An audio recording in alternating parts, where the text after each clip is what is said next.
Dari kasusnya Nikita Mirzani selama 7 bulan lebih ya, kurang lebih ya. Ketika saya mengikuti itu, saya banyak sekali belajar, dan merupakan sebuah kesempatan yang baik tentunya kalau kalian sadari bahwa pembelajaran apa yang kita terima sepanjang ini itu banyak. Ada dua hal yang aku mau share ke kalian, bahwa yang pertama ya, bahwa pertemanan itu tuh ternyata tidak abadi, ya kan? Tidak abadi selamanya. Terbukti dulu orang-orang yang begitu fanatik sekali dengan Nikita Mirzani, orang-orang yang dekat, yang tahu betul siapa Nikita Mirzani, yang begitu baiknya sekali kepada Nikita Mirzani. Salah satunya contoh itu si Fitri.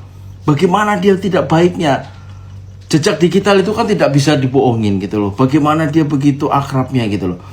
Sampai sedemikian, sampai detik ini ada sebuah perubahan yang sangat drastis, 180 derajat.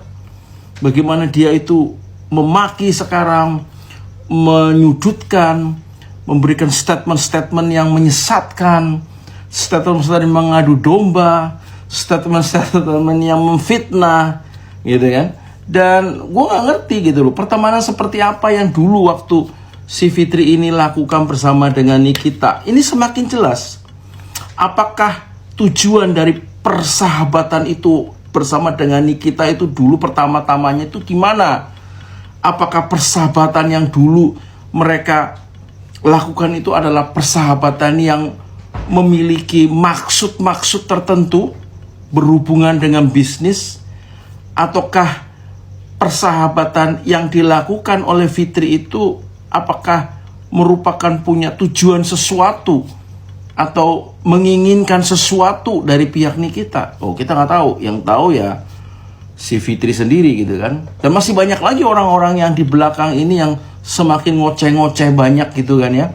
Setelah kasus ini Nikita di penjara 11 tahun, tuntutannya banyak sekali orang itu, wah banyak banget orang yang tertawa dan bertepuk tangan. Tapi ingat, tepuk tangan kalian, senyumnya kalian itu senyuman yang hampa, senyuman yang terlalu cepat, terlalu dini, karena keputusan itu belum tentu akan menjadi real.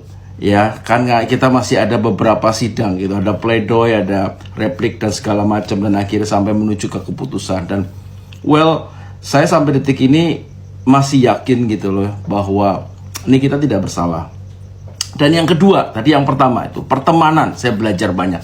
Yang kedua, bahwa ternyata kita ini sangat riskan untuk dijebak gitu ya kan. Dengan kasus Nikita Mirzani sangat jelas, yang sangat simple gitu loh, bahwa ketika misalnya kita memberi uang 4 miliar kepada orang, si RG itu memberikan uang 4 miliar karena ingin supaya direview yang baik, secara logika harusnya ketika kita sudah memberikan uang 4 miliar harusnya dia tetap aja jualan.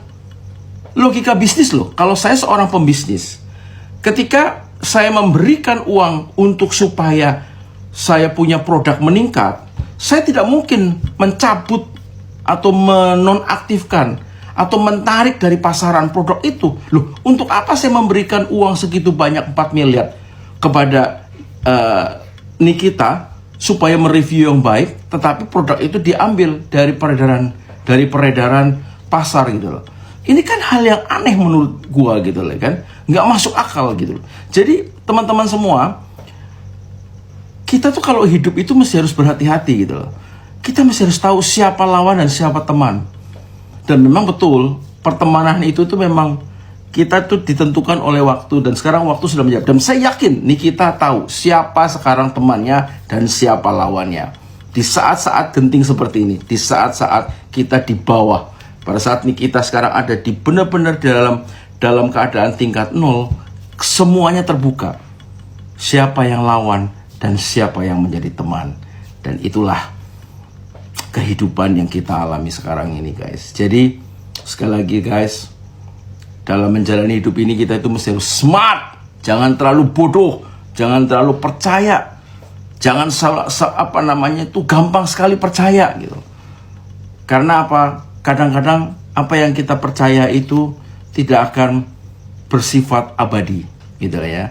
Jadi berfokuslah pada pengembangan diri kalian, gitu. Semakin diri kalian menjadi bagus, mengequip dirinya kalian menjadi mempunyai skill yang bagus dan baik, maka hidup kalian tuh akan menjadi hidup yang punya value. Oke guys, tetap semangat dan selalu berpikir yang cerdas. Thank you guys.